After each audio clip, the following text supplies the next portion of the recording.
pengadilan pajak itu adalah pengadilan yang sangat spesial, khusus, yang melakukan pemeriksaan dan memutus itu sengketa, tentu saja sengketa perpajakan. Namun demikian, karena semakin tingginya para pencari keadilan, dalam hal ini masyarakat, itu dari Sabang sampai Merauke istilahnya, itu semua harus diselesaikan di satu pengadilan itu gitu loh Kak. Welcome to Diksi, diskusi bawa inspirasi.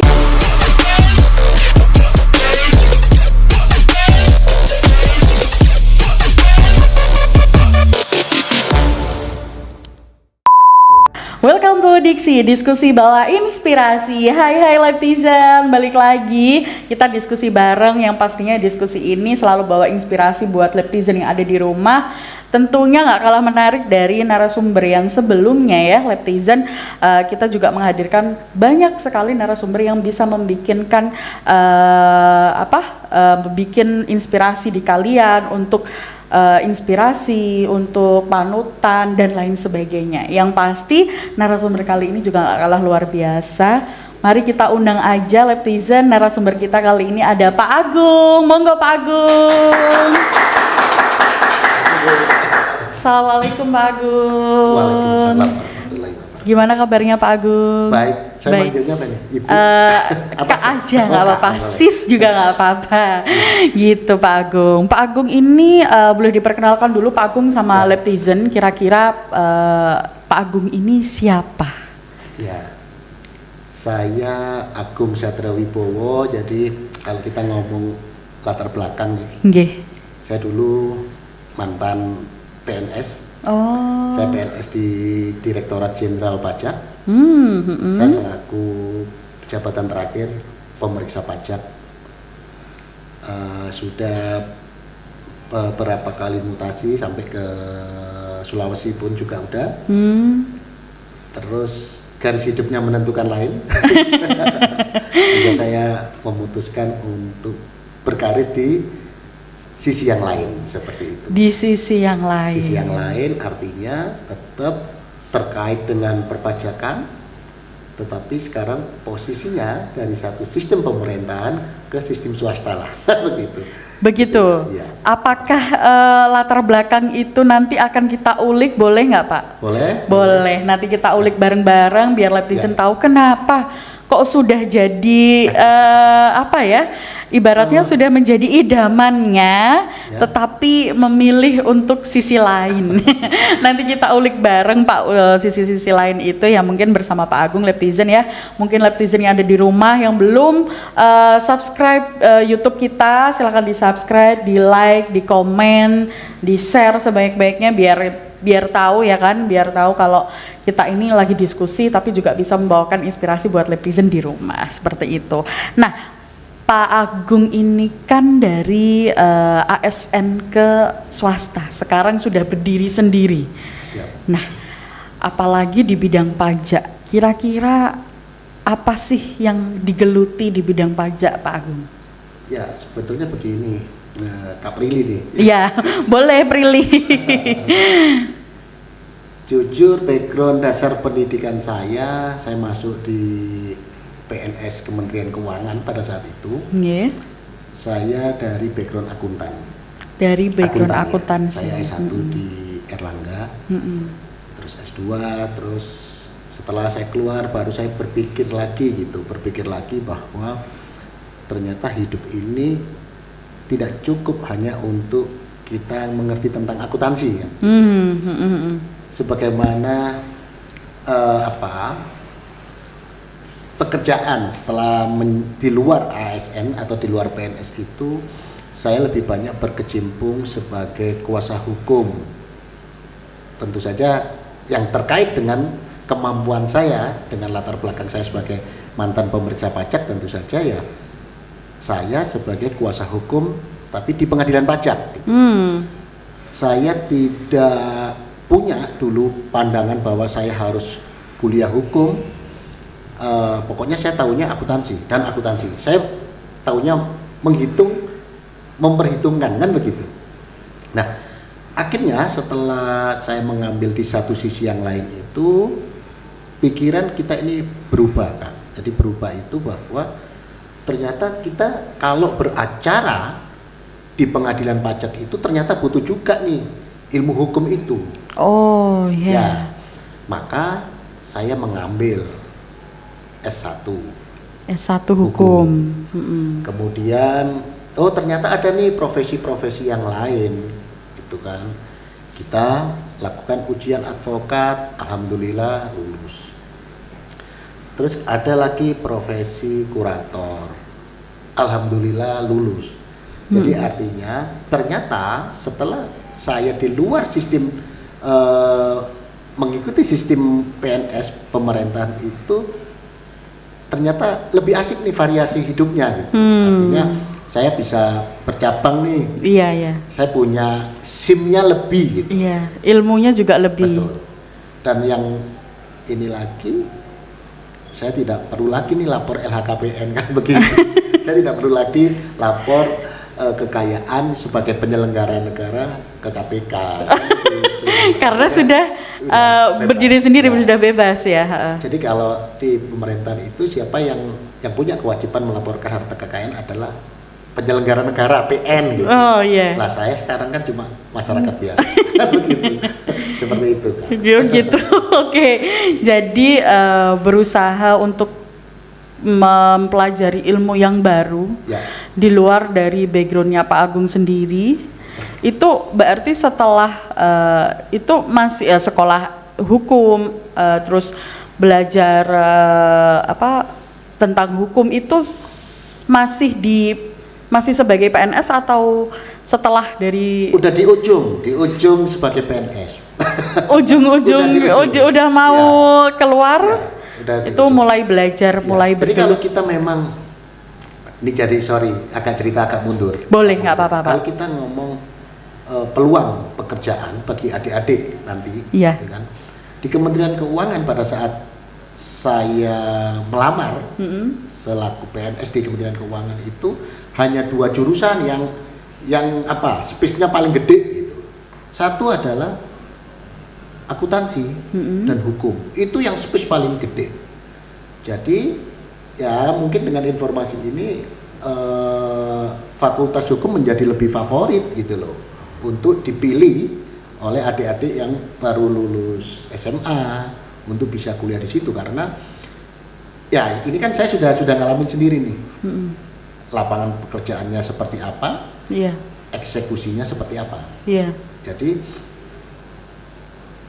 pandangan saya dengan adanya 2 kemampuan itu saya rasa sudah sangat lebih dari cukup ya Kak. Artinya kalau berinteraksi di dalam hukum acara pengadilan pajak, 2 disiplin ilmu itu tidak akan terpisahkan gitu. Karena satu, kalau dari sisi hukum maka kita sangat dengan mudah bagaimana menafsirkan satu pasal. Terus kemudian secara akuntansi apabila di dalam melakukan uji kebenaran materi di dalam persidangan banding di pengadilan pajak itu juga tidak lepas dari akuntansi. Bahkan kan kita sama-sama tahu nih, kuliah di Fakultas Hukum tidak ada hitung-hitungan gitu. Oh salah Pak. Oh gitu ya? Salah? Ada. Oh ada ya? Ketika kita ngurusin waris, perhitungan waris ada Pak. Tapi ya maksudnya tidak sedetail pikiran saya sih, maksudnya seperti di akuntansi. Oh iya enggak. Kalau akuntansi kan otomatis tentang angka, iya. Kalau akuntansi memang saya dulu SMA matematikanya jurusan saya A1. Pasti matematikanya 100 nih, Pak. Iya. Tapi nggak tahu terus kuliah tersesatnya di akuntansi kan begitu. Kok tersesat, Pak? Oh enggak ya? Enggak dong. Enggak. Karena masih berkesinambungan. Biasanya yang ngambil akuntansi seperti itu matematikanya 100, Pak. 100 enggak, Pak? Kayaknya sederhana sih ya matematika ekonomi. Sederhana matematika. Menurut saya matematika dulu paling sulit, Pak. Enggak sederhana. Enggak sederhana. Boleh dilanjut ceritanya, Pak? Ya, jadi maka ini yang sedikit bukan bocoran lah sebetulnya, teman-teman dari Direktorat Jenderal Pajak sekarang juga semakin banyak nih yang mengambil kuliah lagi di Fakultas Hukum. di Fakultas Hukum. Ya. Jadi banyak dulu istilahnya kan kalau kita ngomong pemeriksa pajak itu kuat dalam melakukan penyerangan gitu. Kuat dalam melakukan penyerangan boleh. Tapi tidak kuat bertahan. Kenapa? Pajak itu yang paling utama adalah sisi formilnya. Tidak akan punya nilai, tidak akan punya kualitas suatu koreksi apabila formalnya terlupakan. Contoh sederhana, saya sama Kak Prilly sama-sama nih tebak-tebakan itu. Kita sama-sama tahu di balik layar ini tuh ada barang apa saja gitu. Terkunci dia. Kita saling ini, Gung, kamu tahu nggak di belakang layar ini ada barang apa? Loh, karena tadi saya tahu ada orang masuk, ya kan? Tetapi pintu itu dikunci, maka misalkan saya, oh itu ada sepeda. Secara hukum saya tidak boleh memvonis bahwa di belakang layar ini ada sepeda. Karena apa? Formilnya itu belum terbuka. Formilnya apa? Ya kunci itu. Kunci. Maka menjadi saya tidak punya nilai terhadap vonis saya terhadap suatu benda yang ada di belakang layar ini kalau saya tidak secara alur benarnya itu, misalkan untuk mengetahui barang itu apa nih saya harus melangkah dulu nih ke arah pintu itu. Betul. Saya harus membuka pintu itu dengan kunci yang mana? Iya. Nah itu Kak Prilly yang dikatakan hukum formil itu juga harus dikuasai. Maka teman-teman yang dulunya pokoknya kalau melakukan koreksi secara akuntansi fiskal itu tidak kuat, maka terkoreksi, tapi dia lupa formil-formilnya. Nah maka teman-teman fiskus sekarang banyak banget yang ya setelah sudah jadi pemeriksa atau bahkan yang belum sudah banyak yang mengambil ilmu hukum juga. Karena juga, memang ada hukum itu seperti bentengnya mereka juga ya Pak ya. Contoh begini, contoh simpel. Kita men-challenge katakan suatu SKP. SKP itu adalah suatu produk hukum dari suatu pemeriksaan. Surat ketetapan pajak. Entah itu bisa kurang bayar yang namanya SKPKB atau SKPN yang namanya nihil atau SKPLB lebih bayar. Nah, ketika suatu data hasil koreksi itu kita yakin itu sangat kuat hasil produk hukumnya nih SKP itu. Tetapi ketika ada wajib pajak men-challenge itu dengan langkah misalkan mengajukan pembatalan karena SKP itu tidak benar atau melakukan keberatan. Nah, tetapi ketika dalam proses penyelesaian seorang penelaah keberatan atau tim penelaah keberatan itu menyalahi formil dalam proses penyelesaian, itu menjadi masalah. Formilnya apa? Misalkan pemberian keputusan keberatan atau pemberian keputusan terhadap permohonan pembatalan SKP itu lewat 1 hari saja dari yang ditetapkan oleh undang-undang, maka material yang begitu bagusnya itu tidak punya arti. Karena apa?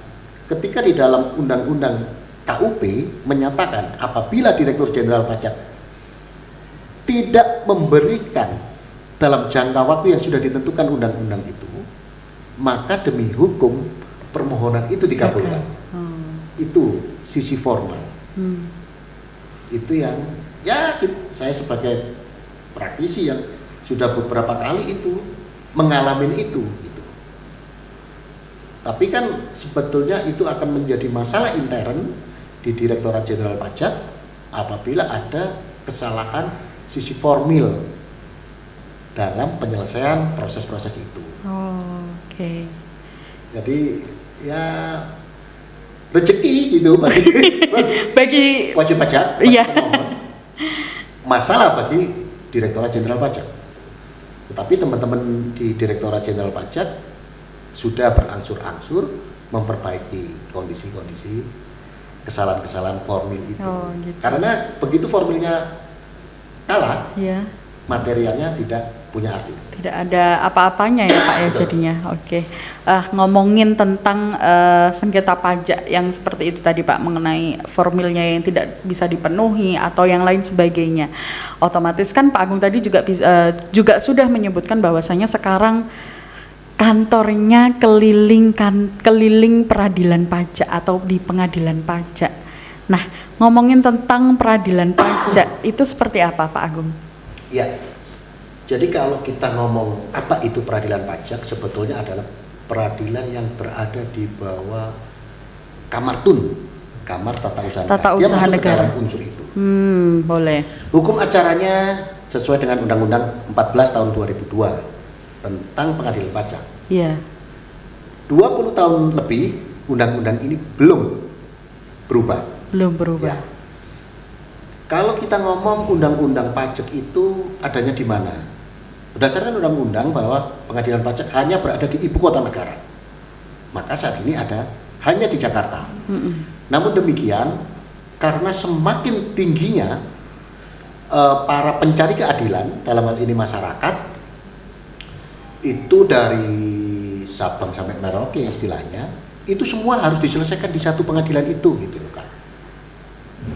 Maka tahun 2014 atau 15 saya lupa, akhirnya dibentuklah namanya, bukan pengadilan, bukan ini ya pengadilan baru enggak, tetapi namanya adalah SDTK. SDTK. Ya, sidang di luar tempat kedudukan pengadilan pajak. Oh. Kalau namanya tempat kedudukan pengadilan pajak, ya hanya satu di Jakarta. Jakarta aja. Ya. Di Indonesia sekarang baru ada 2 SDTK.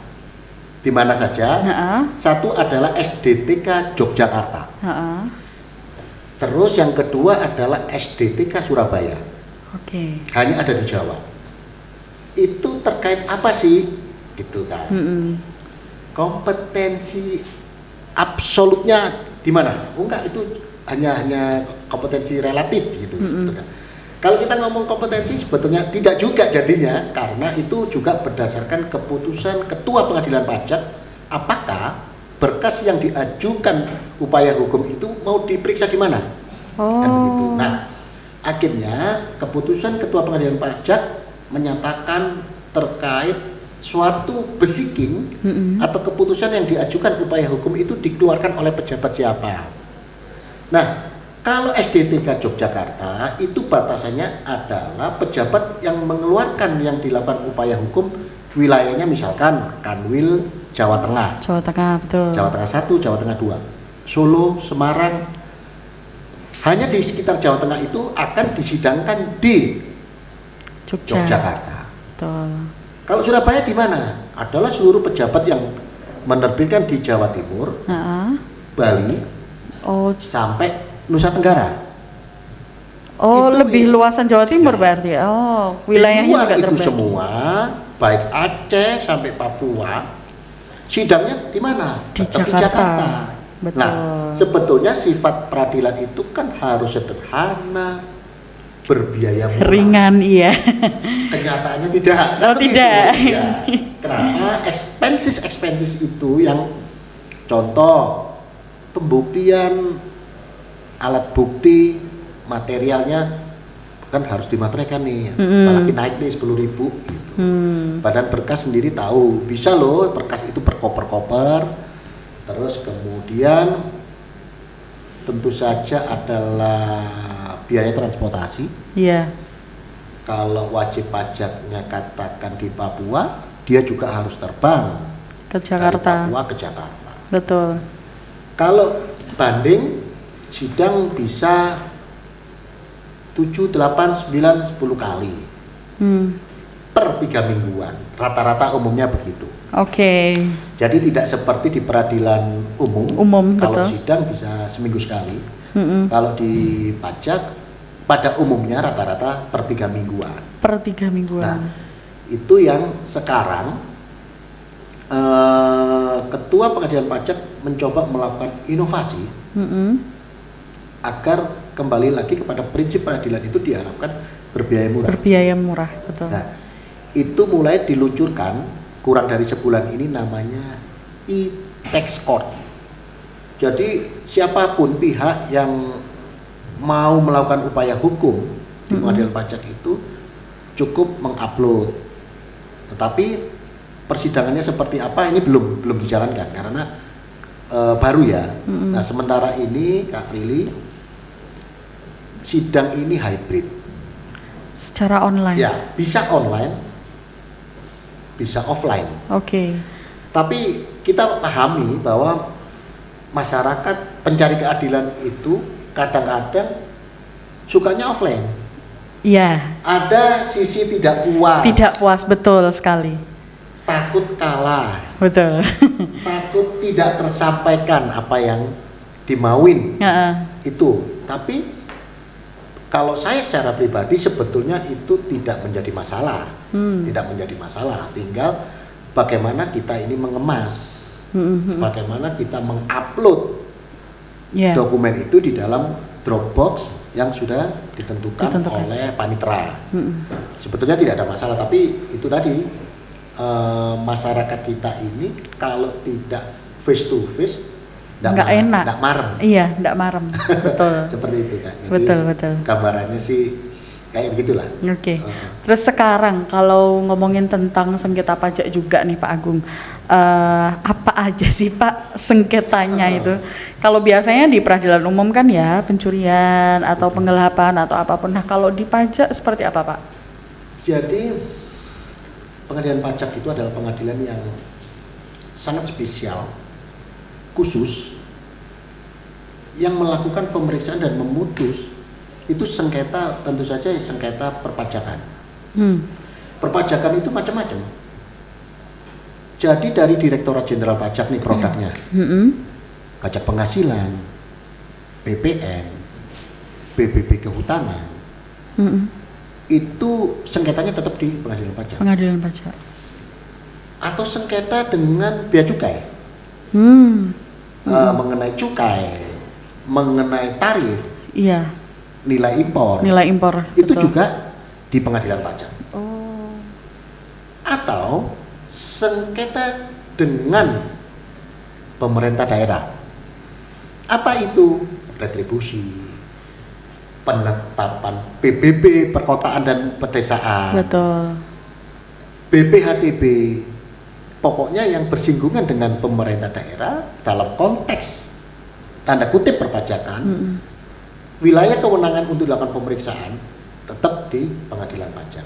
Dan jangan lupa Kak Prilly, bahwa keputusan pengadilan pajak, baik itu keputusan berupa putusan dari banding, putusan dari gugatan, pengadilan pajak adalah pengadilan tingkat pertama dan terakhir.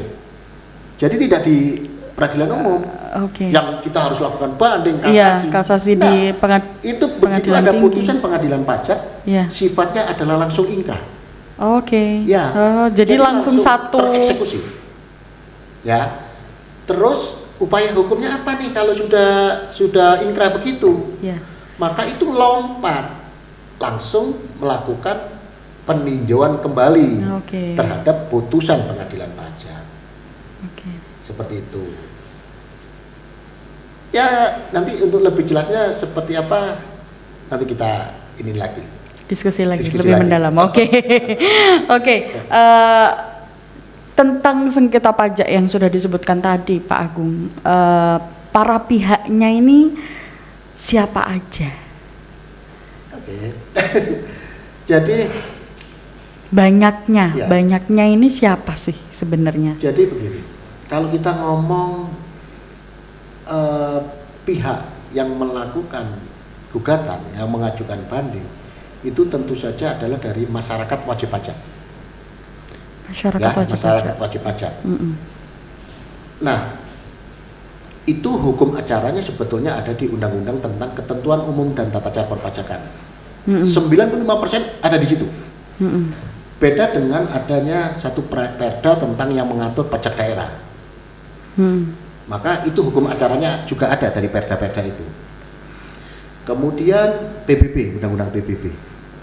Undang-Undang PBB karena ada Cipta Kerja dibatasin bahwa Undang-Undang PBB menjadi tidak berlaku apabila sengketanya untuk PBB pedesaan dan perkotaan.